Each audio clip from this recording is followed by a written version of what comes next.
to another marketing strategy session. My name is Mr. Marketology. I'm your host today, and today I have the pleasure of having the social media, socialite, social expert for millennials.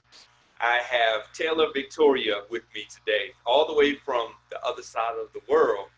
So thank you for coming on the show today. Awesome. Thank you so much for having me. Great. Now, you have been coined the queen of millennial social media.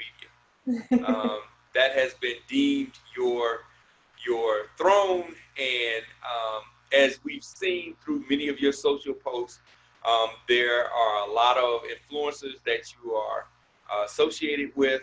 You do a lot of speaking engagements and help a lot of companies when it comes to social media, but especially social media to the ever eager, ever changing millennials. That's always been like a thorn in a lot of companies' side, because they look at the old school marketing and they're not really versed on how to address millennials, because millennials have a different way of thinking than us old people. So, I would love to get your insights and your thoughts on what social media is, some of the best practices, the good, the bad, the ugly, and what does it mean when you're trying to target the millennial market? Yeah, for sure. Well, I guess first let's just start off with what social media is. So basically, it's just online platforms for people to be social, produce content to share with the world, and basically keep in touch with their family, their friends, and create wider relationships with people from all around the world who they would never usually have the chance to create a relationship with. Like you and me, we would, if it wasn't for social media, we would never have the opportunity to even know each other, because we live on opposite sides of the world. So that's actually one thing I really love about social media and the internet in general, is just the opportunities that it has created for everyone around the world in terms of being able to find people that you can relate to. First, I think for so long, especially like if you're a young person in a small town and you felt a little bit out of place, or like you didn't belong before the internet, it probably would have been really hard. But now you can find circles of people that share the same interests as you and have things in common on social media. So that's really one of the beauties of it. And I can't remember the second question that you asked me. I'm sorry. Well, how do we as marketers market to the millennial base as a brand? We're looking at the old way of doing it, which was push marketing, which a lot of companies still do today. And I love what you said about it, the building relationships. A lot of brands don't build relationships. They do a lot of advertisement. They do a lot of speaking down from the mountaintops to the peasants below. And this is what you're going to think because I told you to think that way, which used to work back in the television linear days. With that, you had no real options. You watched what was on TV, the commercials told you what was good, you believed it. Now with social media, you have options. You can search for yourself and find what you like. And I don't see a lot of brands finding ways to build relationships with their audience. Whether it's a mass relationship or one-on-one personalization, it's still, this is our talking points, this is our articles, this is our videos, this is our commercial, and they're not building a two-way conversation or giving that opportunity to their audience. Absolutely. And I think one of the best things about social media is that it's actually taken away the middleman for so many people, in terms of if you're trying to do something, if you want to advertise or before, if you wanted to advertise, you had to go to the TV or the radio station, and they got to decide what the content was that you're putting out there. But now you get to decide, because you have these free platforms that allows you to do anything. But you're 100% correct in the fact that a lot of companies are definitely sort of thinking that they stand over the top of people and telling them sort of what to do and how to think, and buy this product and blah, blah, blah. Whereas millennials just want companies that are relatable, and they want somebody, exactly like you said, they want to build a relationship with a company. They want to feel like they know who the brand is, the people behind the brand, what they stand for, what their mission is, how they're helping the world, because that's something that is really important to us young people. I feel like our generation is a lot more conscious and just aware, and really trying to actually create a change in the world, because we can see that there are things that are happening that are irreversible. So we want companies to be showing us how they're actually helping to make a change and how they're doing things differently. That's something that's really important to us. So in terms of the content that companies need to be producing, show us the behind the scenes of the company. Show us in your Instagram stories what the day-to-day is like, or show us the amazing projects that you're working on behind the scenes, and the initiatives and all of those sorts of things. Don't necessarily just try and sell to us. Actually create a story around your brand and around what you're doing and who you are. And that's really how you're going to engage with most young people, is because they want to hear the stories. They want to see that you're doing things a little bit differently. So, and that makes good sense. I mean, you know, it really is. First of all, there's a few takeaways I've taken from that. First, Taylor, you said that our generation just messed up the world. We messed it up, and y'all are trying to fix it. That was the first takeaway. And I apologize for all us old people. I didn't say that directly, potentially indirectly. That is a sound bite that we're going to take. Taylor said old people messed up the world. And it's up to the millennials to fix it. But yes, you are correct. The movements are what most millennials gravitate toward. They want to know the mission. They don't want to know the market. They don't want to know the ad. They want to know the mission that you're behind. The second takeaway was they want to know the company as a person in a sense, and not a machine.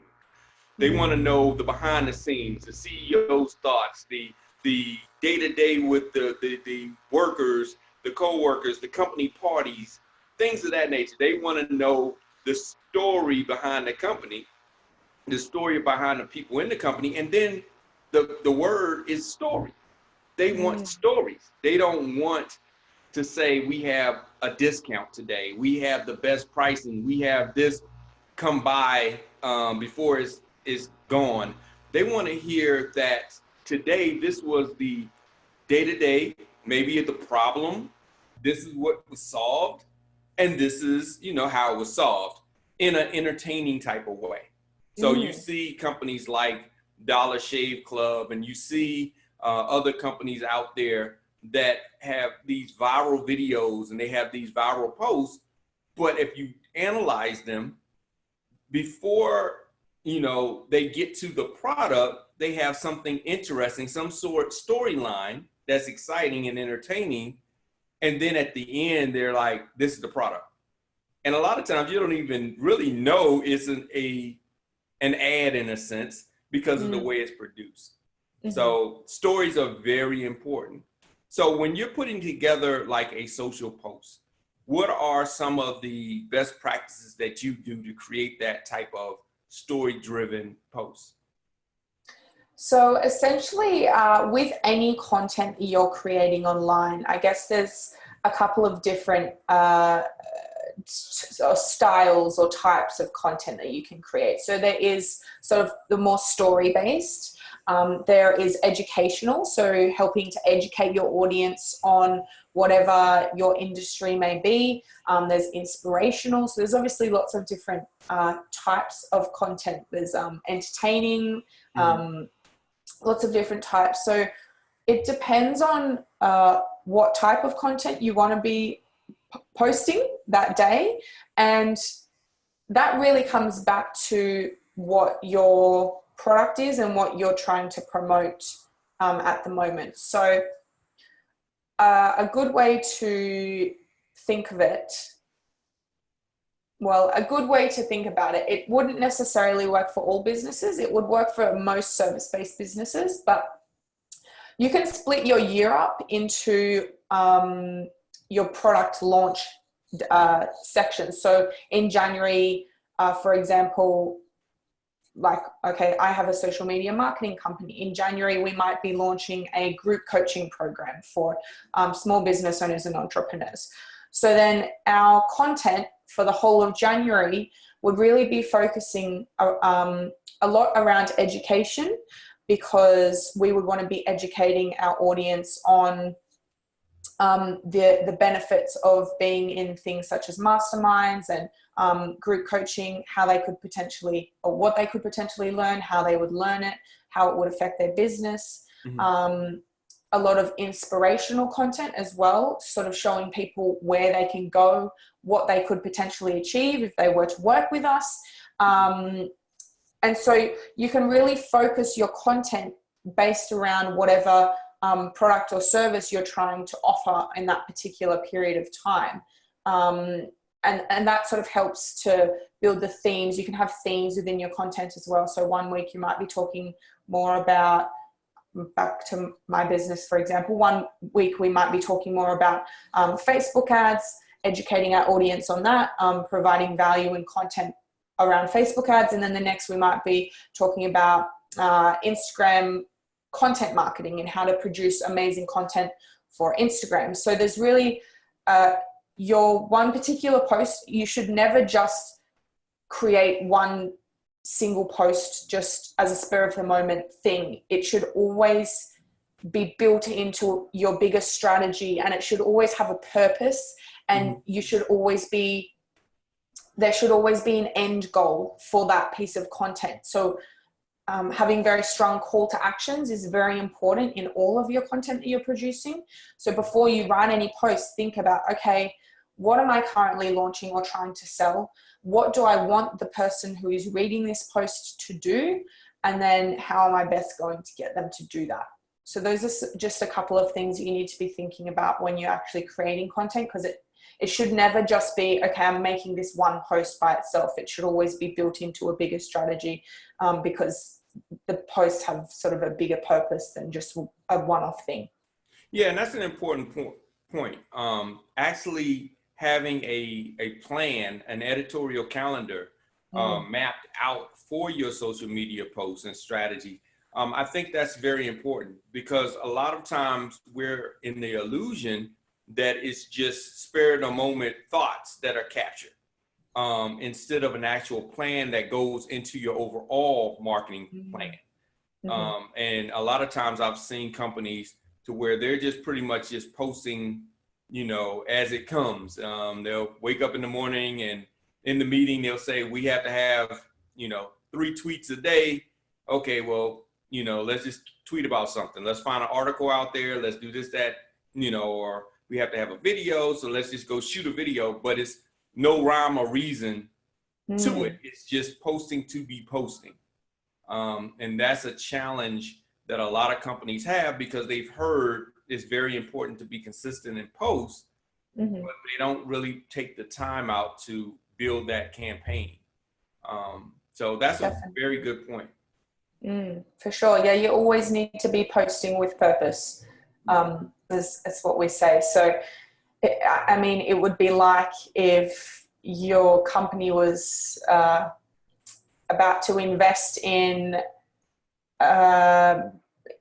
they wanted to redo the furniture for the whole office, but they didn't create any sort of financial plan or budget as to how they were going to work that in to the overall business finances for that year.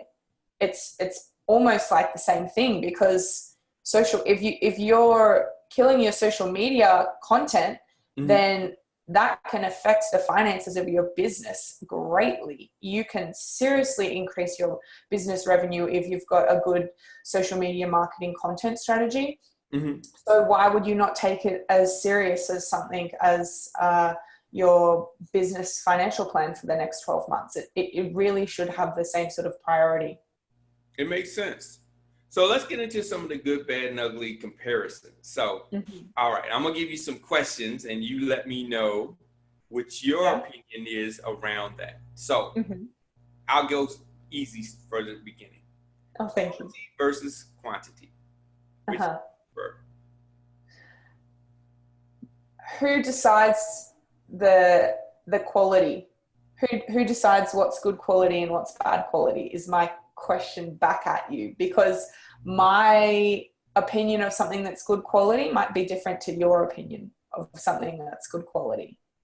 So generally I like to say go with quantity, because the more variations of content or whatever you're producing you can get out there, the more people are likely to relate to something that you're putting out there. If that makes sense. Yeah, so you're saying throw out a wide net and then let your analytics decide what's quality and then start to filter down to that. Exactly. Makes sense. Next, video quality over audio quality in your content. Ooh.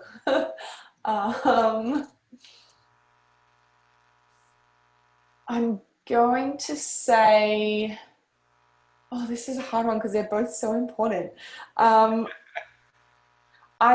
honestly, I'm going to say audio quality over video quality, because you can edit photos and stuff over the top if the visual's not great. Whereas if you can't hear what people are saying or the audio quality is bad, people will just get annoyed and watch something else. Makes sense. So posting the same content across multiple platforms versus posting individual content on each platform. I personally think it's fine to post the same content over multiple platforms, because different people hang out on different platforms. Everyone has their favorite platform that they spend the most time on, and they're not necessarily spending a lot of time on the other platforms. So for example, I spend most of my time on Instagram, and rarely check Facebook or LinkedIn, literally only for my business, and because it's my job. So if a company was to post the same thing on LinkedIn and Facebook as they were Instagram, I genuinely would have no idea. And I think a lot of people are the same. If you're a LinkedIn professional and you love checking your LinkedIn, then that's something that you're going to be doing regularly. Whereas if you're a Facebook person, like my grandparents are Facebook people, they only ever check Facebook. They're not checking any other platforms. So I really think it's fine to post similar or the same content on all of the platforms, because people aren't necessarily going to see it across all of them. Okay. Now, this kind of part two, having a lot of platforms to post on, or multiple platforms to post on, or focusing on one platform and mastering that? I think it depends on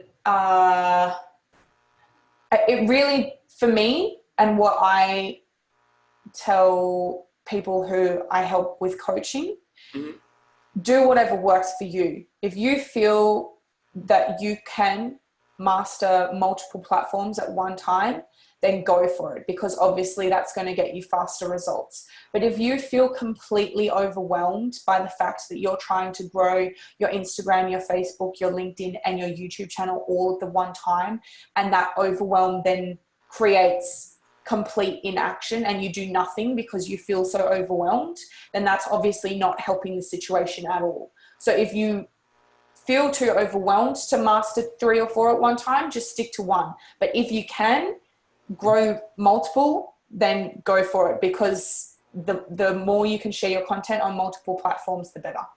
Okay. Now, the last portion, you got past the good, bad, and ugly round. Your best practice when it comes to actual millennials, marketing to millennials, what would you say would be your overall best practice advice? In terms of what content people should be creating to market to millennials? Yes. I mean, if you were to say, if you were to come in and let's say we were to have a short 10-minute window. Now, this doesn't have to be a 10-minute answer, but a 10-minute window. And I would just say, look, if I was to do this one thing to market to millennials, what should I do? What would you say that best practice would be? Instagram story ads. Okay. Because the majority of millennials mostly only hang out on Instagram. Instagram story ads are very cheap at the moment in terms of how many conversions and clicks you can get for the cost. And also, if you can create some super fun and cute, like 15-second videos for people, they're going like, people will love them. They convert amazingly well. So if you're a company and you really do want to market to millennials, the first thing, as well as creating your normal content in your feed and stuff, the first thing I would suggest would be Instagram story ads. Sounds good. And I guess the last question is somewhat a question. What would you do to advise a marketer that says, how can we market on the Facebook? On the Facebook. Oh God. Well, firstly, I would explain to them that it's called Facebook, not the Facebook. So if they're out of touch, it's going to be a long day. For sure.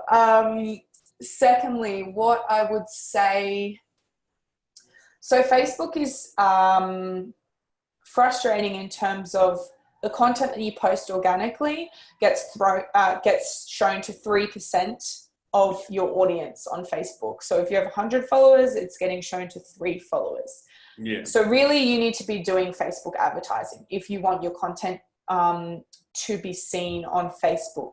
The best way, and the way that I have found to get the absolute best results for people doing, for my clients who I'm doing Facebook marketing for. Basically, if you think of a paid campaign, there's 3 different variables when it comes to a campaign. So there's the image that you're showing or the video, there's the message or the copy that you've written, and then there's the audience that you're showing it to. So most people who do Facebook marketing will only create sort of maybe 3 or 4 ad sets to go out to maybe 1 or 2 audiences and sort of hope that that's going to get some good results. The way that I've found to get the absolute best results is actually to get 5 separate, so we create for our clients, we create 5 separate messages or pieces of copy. We pair that with 4 different images, and then we show that up to 30 different audiences. Okay. So we create nearly 600 ad set variations for our clients, depending on their ad spend. Because when you create such a huge amount of variation, it's very easy after the first 4 to 5 days to see exactly which images and which messages are resonating with what audiences. So then you have, based off the numbers of actually what is converting well, you know what ad sets to cull, you know which ones to keep, and then from the ones that you keep, you can basically recreate ad sets that are very similar to the ad sets that are already in there. Sometimes it's literally just a matter of changing the age bracket of the ads or changing the daily ad spend. You can literally almost keep the message and the image the same, but just changing that slightly, and then you're just producing multiple ad sets that are converting ridiculously well because you've tested the variations and you actually have data and analytics on what works. So that formula, the message with the image and the audience, creating as many variations as you possibly can, and then running that to up to 30 audiences. If you do that, you basically can't fail, because there are so many. As long as you, for the person who's asked me about the Facebook, as long as they Googled how to run a basic ads campaign and then use that formula, they would be able to see relatively good success with a very basic knowledge. So really that formula is essentially foolproof in terms of Facebook marketing, because you're creating so many different variations. That makes sense. And so instead of saying our audience is 25 to 55, let's say, you would say 25 to 30, 30 to 35, 35 to 40, and you can basically change it. Instead of saying I offer A, B, C, and D, you would say this ad sets for A, this ad sets for B, this ad, and that makes sense. Makes a whole lot. Totally. And it doesn't even necessarily have to be the age thing. It can be they can be interested in different things. There's actually a really cool trick, now that I remember to say this. So if people are familiar with when you log into Facebook ads or Facebook Business Manager, you go to the Ads Manager, and in the top left corner, there's the button that has like the three little lines. You click on that and you click Audience Insights. There's a button that says Audience Insights. Then you can type in, generally with your audience, you'll sort of know some things that they might be interested in. So, or people or books or movies or, so for example, for my audience, they might be super interested in Gary V or Gary Vaynerchuk, because he's also to do with social media marketing. He's a huge sort of big businessman in America. So when you go into the audience insights in the business, in the ads manager, if I was to type in Gary V in the audience, there's a section where you can type in interests. Type in Gary V, and then after that, it actually gives you a list of the people who have liked the Gary V Facebook page. What are the next top pages that they like? So you can base your Facebook ad audiences off those different pages. If you know one thing that your audience is really interested in, it might be one particular book or one particular movie or a sporting team or something like that. But then you can actually literally get the numbers and the different interests from Facebook in the audience insights as to what your audience is also interested in besides that one key thing. So that's literally, that can give you almost your 30 ad sets. So based off that. So instead of bucketing them all in one interest, like a lot of people do, they'll bucket all of those as one set. You would have each one as its own individual ad set. Yep, totally. And so, for example, if you were a coach, you might run one ad set to people interested in Tony Robbins, one ad set to people interested in Preston Smiles, another to Alexi Panos. So you can actually, if you just run the different ad sets to one audience, to one interest, with the multiple variations, then it's really super easy to get data on where your audience is showing up and converting. It works really well. And then the overall roll up, you would actually control the budget aspect of it from the campaign level.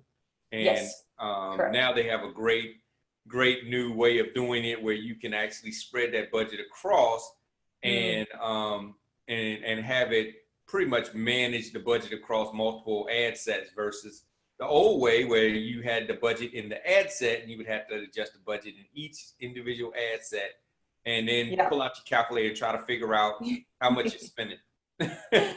Totally. But one thing I will say, you have to spend at least $1 per day on each ad set. You can't spend less than that. Ideally, it's good to spend probably around $10 per day per ad set if you can. That's why the number of variations I create for our clients depends on their ad spend, because it's actually better if you have about $5 to $10 per ad set. So then the ad set, the ad spend depends on how many variations we create. Okay. And then you wait about 4-5 days. Yeah, so we call it the incubator period. It's sort of like when you're waiting for the ads to develop and get tested by Facebook and see sort of which ones do well and which ones don't. And then after, I'd say probably about 5 days to be safe, you can see which ones are converting well and which ones aren't. And then just turn off the ones that aren't, keep the ones that are doing well going, and start recreating. That's brilliant. Brilliant. So if you are looking to optimize your social media efforts, feel free to reach out to Taylor. Taylor can give you a way to contact her, as well as we'll give you a way in the show notes, and we'll give you even more value if you're a member of the Marketology group membership, so you can find different ways to grow your business and market to the millennials, which has been very much a challenge for a lot of businesses out there. So Taylor, if you would in part provide information on how they can reach you, how they can reach you to help them with social media, reach you to book you for speaking opportunities, and so forth. Yeah, totally. So you can find my company on all major platforms just by typing Millennial Girls Media. And if you don't know how to spell millennial, like I didn't know before I started this business, no, it's MILLENNIAL, Girls Media. If you're interested in having a chat about us creating some content for you, helping with your marketing strategy, running paid campaigns. We're doing podcast editing now. So if anyone wants to start a podcast, hit me up and we can get that going as well. So yeah, just search Millennial Girls Media on any of the platforms. And I've also just launched our podcast, which is called the Millennial Business Podcast. So we're going to be teaching business owners and entrepreneurs around the world how to live, lead, create, and earn like a millennial.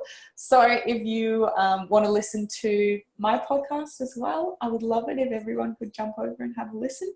That would be swell. But yeah, thank you so much for having me. Yeah, that would be great. So everybody, take some time out to subscribe to that podcast and listen, because you already have a taste of what you're going to learn. Yeah. It's all about knowledge. If you don't have the knowledge, you can't make smart decisions. So go ahead and jump over. You can listen to more podcasts, get more tips and ideas. And then when the time is right, you have a resource that you can reach out to help you take that next step if you get stuck. And this is what this is all about. This is all about relationships. It's all about building a business community and not trying to learn by your own mistakes. Learn from those that know, that are doing it every day, and that's what they do. So I encourage everybody to subscribe to the podcast, get on her social media. I mean, like her, follow her. You'll learn a lot of information. And it's funny how somebody so young knows so much, position herself so well. So do that. And like I said, in the business community, we're going to bring you even more resources like this to help you grow your business, because that's really what this is all about, is you growing your business. And if you're successful, then we've been successful in our efforts. So thank you so much, Taylor, for jumping on. I look forward to hearing your podcast. I look forward to following you even more than I have. She didn't even name drop. You'll see when you get on her social. She didn't even name drop some of the people that she have associated with. She did name drop Gary Vee though. I've met Gary Vee, and it was like the greatest day of my life because he's my idol, and I got a photo with him, and I was just like fangirling so hard, but trying not to fangirl at the same time. But I just nearly cried. Like it was so good. So, if you want to know how she tune into her podcast. Yes, I love that. Good hook. Very good hook. So we will let you all get back to work. Thank you all for joining us today and learning how to market to millennials with social media.